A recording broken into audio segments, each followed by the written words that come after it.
My name's Scott Craven. I'm a part-time librarian's assistant at the Ossining Public Library. In addition to working at the reference desk, I also do a non-fiction book club. Obviously, this month we couldn't do it, so we're going to try and do it remotely. The book we're doing this month is Crash Out, The True Tale of a Hell's Kitchen Kid and the Bloodiest Escape in Sing Sing History by David Goey. David Goey is a local writer. He was born and raised in Ossining. He's got quite a bit of family that worked in Sing Sing Correctional Facility.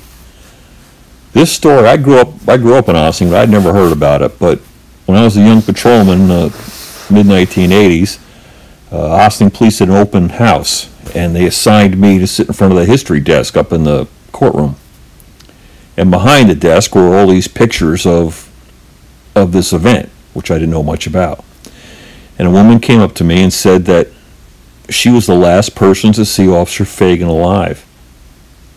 When I asked her what she meant, she said that night, on April 14th, 1941, she was 6 years old, and she was living on State Street in the second floor of a house near where Fire Police is today, and their couch caught on fire. And Officer Fagan and his partner came in, picked the couch up, and threw it out the window into a snowbank. And then Officer Fagan turned to her. She was only 6 at the time and said, "Wait 1 minute, I'll be right back." He left the apartment, came back with a rose, gave it to her, patted her on the head, and told her to go back to bed. And after that, he walked out the door and was killed.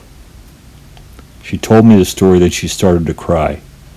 I was so struck by the fact that here's a woman who had this memory from when she was 6 years old be such an indelible thing in her life. I never forgot it. Currently in the Westchester Library System, we don't actually have any of this particular book in any e-book form.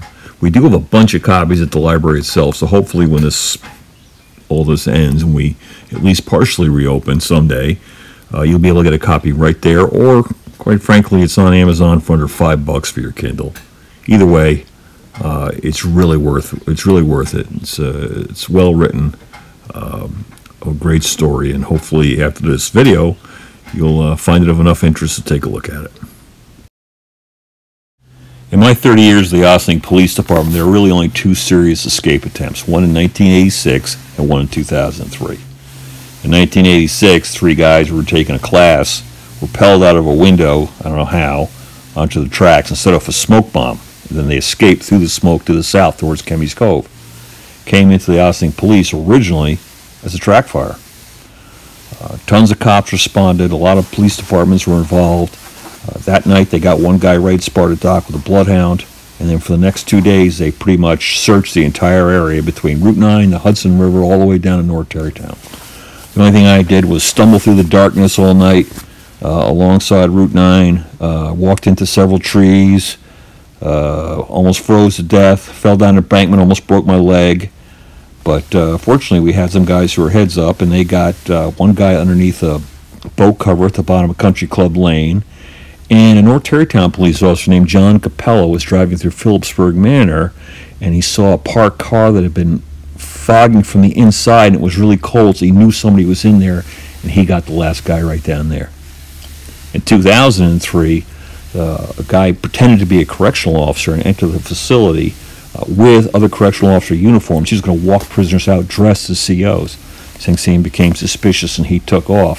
Fortunately for us, earlier that day, one of our patrolmen up on Croton Avenue saw 2 guys messing around with a motorcycle up off of somewhere near Sherwood Place, and he stopped them. And he was suspicious. I would just driven right by him. And he ID'd them, got all their information, and later when this incident occurred at Sing Sing, they realized that these guys were actually placing getaway vehicles throughout the village to help with their escape. So because he went the extra mile and got all that information, they were able to arrest them all and successfully prosecute them. There were a lot of crazy, notorious Sing Sing escapes, but the worst was April 14, 1941. And Mr. Goey tells that story, and fittingly, he starts the story in New York City, in Hell's Kitchen. And that's where the story begins in the book. Mr. Goey starts his book in New York City, in Hell's Kitchen, and it's a great way to understand the events that ultimately take place in 1941. He talks about Hell's Kitchen, the docks, that section of Midtown Manhattan on the west side where today the Intrepid Aerospace Museum is. He paints a grim picture of the shape-up and the organized crime, this kind of stuff that was portrayed in that famous movie On the Waterfront. He talks about corrupt politicians. He talks about even a train that went down the middle of 11th Avenue on the west side that had to have a guy riding in front of it on a horse, and it was still so dangerous they used to call it Death Avenue. Abject poverty. And the only thing he talks about that's grimmer than Hell's Kitchen is some of the places these guys spent incarcerated before they even got to Sing Sing. It's a great little snapshot of New York City between the wars. Mr. Goey writes it really well. Another way Mr. Goey sets the scene for the events in 1941 is he talks about American prisons, their basic history, and he talks about the origins of Sing Sing prison itself. How in 1825, Elam Linds comes down from Auburn prison with prisoners and builds the prison where it stands today, largely because that's where Sing Sing marble could be readily mined. And at the time, New York State ascribed to what they call the Auburn system, which means that prisoners were compelled to work to offset their cost. They built a massive cell block, and during the 19th century, for all practical purposes, Sing Sing becomes an armed factory of forced labor. And this is ultimately one of the reasons that Ossining changed its name in an attempt to distance itself from manufactured goods they're produced at the prison, not in the village itself. The beginning of the 20th century, Sing Sing starting to change. In 1891, they did their first execution with the electrical chair, and ultimately they will execute over 600 people until 1963. In 1920, Lewis Laws arrives, probably Sing Sing's most famous warden. He begins a building campaign that ultimately expands the prison across the tracks and up the hill, and he builds A block and B block, A block being the largest single standing cell block in the world today. He also creates a lot of reform. He starts a lot of famous sports teams, both football and baseball, and he's there for 21 years. At the end of his tenure, this prison break breaks out. People have speculated and criticized him for not telling the local authorities that a break had occurred, and some people felt that he did that because he was concerned about his reputation at the very end of his career. Mr. Goey talks about it, hedges around it, but ultimately you have to make up your own minds as to his culpability in that breakout. In 1940, Joseph Reardon and John Waters find themselves in Sing Sing prison, seemingly at the end of their pathetic criminal career. And while they're there, they meet Charles McGale. And for the next year, they spend intricately planning an escape that involves steam tunnels, fake locks, and guns smuggled into the prison itself.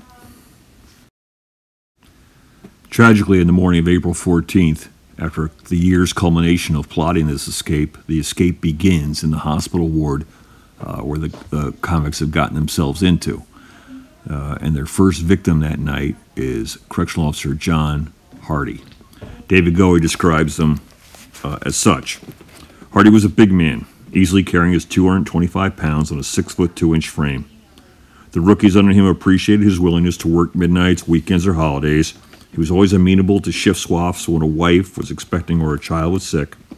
He taught many of them the ropes when they'd first come on the job. The most comfortable, quietest boots to wear, still bruising enough to an unruly convict if you had to kick him, or the best way to count a cell block swarming with inmates. The young rookies nicknamed him Old John. Even an institutional staff photograph couldn't hide Hardy's kindly disposition. The picture shows a full-faced man with graying temples, a high forehead rising above no-nonsense eyes that are tempered by laugh lines, and a broad mouth shaped by smiles. James Fagan joins the Ossining Police Department in 1934. At the time, he and his brother owned the Southside Market at Spring and Lafayette. It's still there. When the Depression struck, it couldn't support both of them. At the time, Jim Fagan was a bachelor, and his brother was supporting a family, so Jim Fagan had to find some new work. Fagan's friend, Garreau Birdsall, was an Ossining police officer at the time. He talked Jimmy Fagan into joining the police department. Tragically, Patrolman Birdsall was killed a short time later after being struck by a vehicle on North Highland Avenue while covering an MVA near where 7-Eleven is now. James Fagan marries, and in 1940 he lives in the house next to Hollow Hose on Lafayette with his wife and young son. After Jim Fagan joins the police department, he's involved shortly thereafter in another horrible tragedy at Ossining, the 1934 bus crash. Mr. Goey describes it vividly as follows. On a mild Sunday afternoon, the same day FBI agents shot John Dillinger dead outside a Chicago movie house, a tour bus carrying members and supporters of the Brooklyn Young Men's Democratic League wound its way up to Ossining to play Sing Sing's celebrated inmate baseball team. The bus never made it to the prison. During the entire trip from the city, the high-spirited passengers grew increasingly worried. The bus driver kept stopping to adjust the brakes, at one point actually screwing the pedal back on. Once the bus reached Ossining and started down the steep Secor Road towards the train station, the brakes failed completely, and the bus picked up speed. Stuck in high gear, it skidded wildly downhill, bouncing off a retaining wall and careening up the Depot Plaza's train station ramp. The bus screamed past the elevated railroad station, crashed through the cement guardrail, and hurtled through the air, landing upside down in a fiery explosion in the middle of a lumber yard on the other side of the tracks. People with their clothes and hair on fire staggered from the wreckage, ran for the river, and jumped in as the lumber yard burst into flames. The yard's locked gates hampered rescuers. Fishermen at first, horrified out of a quiet afternoon. 12 passengers were killed outright, and 10 others died over the next few days. Officer James Fagan, among the first on the scene, helped pull bodies from the inferno, many burned beyond recognition. 2 days later, still on the round-the-clock duty since the crash and reeking from the travesty, Fagan was on hand at dawn to pull the final body from the Hudson River. In the above picture, Jim Fagan is sitting in 16 Croton Avenue with the pistol team in front of the stairs that now lead up to the village and town offices. He's wearing the infamous number 13 shield, which although Mr. Goey talks a lot about, some police feel that actually they changed them back then depending on their seniority. He's also wearing a Sam Brown belt. That's the belt that goes over his right shoulder and goes down to his duty belt. Sam Brown was a general in the 19th century in India who had his left arm lopped off in an attack. So to be able to steady his scabbard and continue to draw it, he had an extra belt made that went over his shoulder. It became popular, and a lot of people wear them in Class A uniforms today. They lost favor among the police service for regular duty, probably because they were referred to as cop handles. Jim Fagan's grandfather was John Lorimer Warden. He was the captain of the USS Monitor, the Union ironclad that took on the CSS Virginia in Hampton Roads during the Civil War. After killing Correctional Officer Hardy, the three convicts descend onto the railroad tracks and run north towards the Ossining train station, hoping to find a getaway car that had been left there by some of their assistants on the outside. When the three armed escaped convicts get into the Ossining train station, they're looking for their getaway car. At the time, Jim Fagan is parked in his patrol vehicle at the corner of South Water and Main Street. They run towards the car. Fagan doesn't know there's been an escape because there's been no alarm. He gets out and they get in a confrontation, and Jim Fagan is killed with a gunshot to the chest. Bill Nelson, who had been out of the vehicle, hears that, comes back, gets in a gunfight with the three remaining convicts, and kills one of them. While the two remaining convicts run across the tracks towards the river, Bill Nelson puts the mortally wounded Fagan in his patrol vehicle and drives him to the Ossining Hospital, which is now located where the Star of Bethlehem Church is on Spring Street. When the two remaining convicts cross the tracks and they get to the shores of the Hudson River, they find a group of shad fishermen there. Putting a gun to the head of one of them, they force him to roll him across the river to just under Hook Mountain north of Nyack. After the alarm is raised, cops go down and take another shad boat, row across the river after him, and with the aid of state police bloodhounds, they catch him on the bluffs and the the hills on the other side of the river. They're ultimately taken into custody and brought back to Ossining on a Coast Guard cutter. Within 14 months, the convicts will be tried, sentenced, and executed in Sing Sing's electric chair. Lewis Laws retires, but Sing Sing continues to be infamous. In the 1950s, Julius and Ethel Rosenberg are executing electrical chair.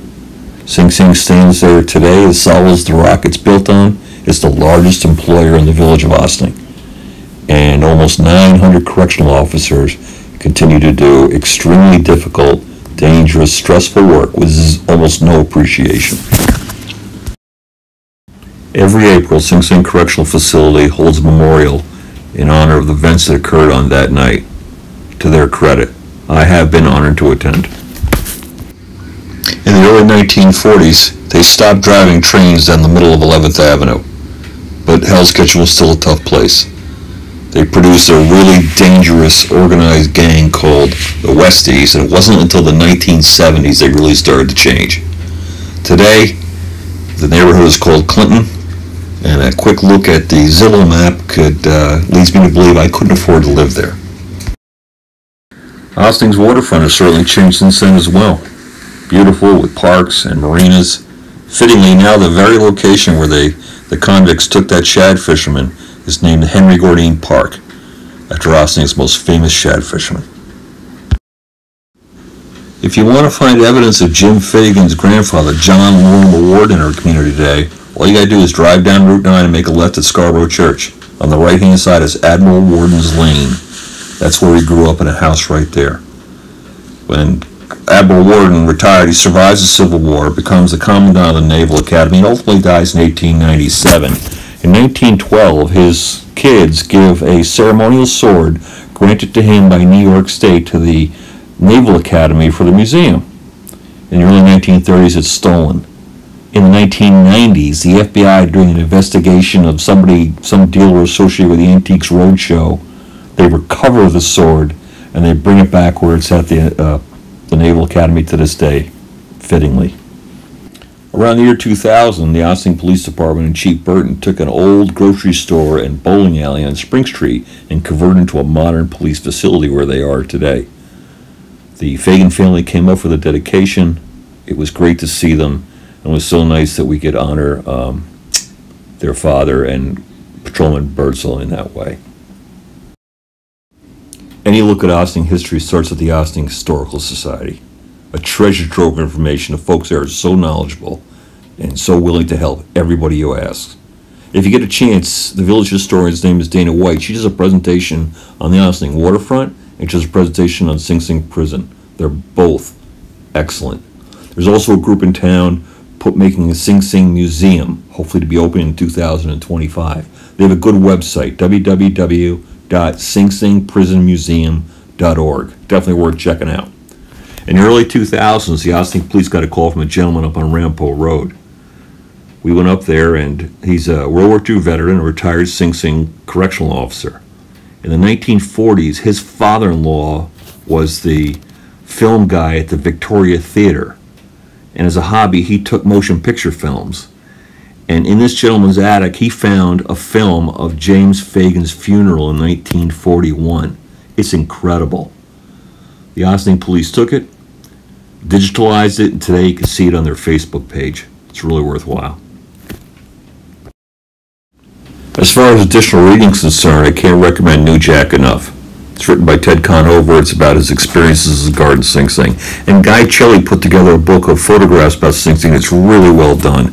I can't recommend that enough either. If you get an opportunity, come into the Ossining Public Library. We have quite a few books about the subject, including Warden Law's books himself. Mr. Goy wrote a really good book. I hope you guys get an opportunity to look at it. I'd love to hear your feedback. You can reach me anytime at scraven@wlsmail.org. Thanks so much for Dana White for helping me out with these pictures. I couldn't have done it without her help. Please take care of yourselves and each other, and I really hope to see you at the library soon.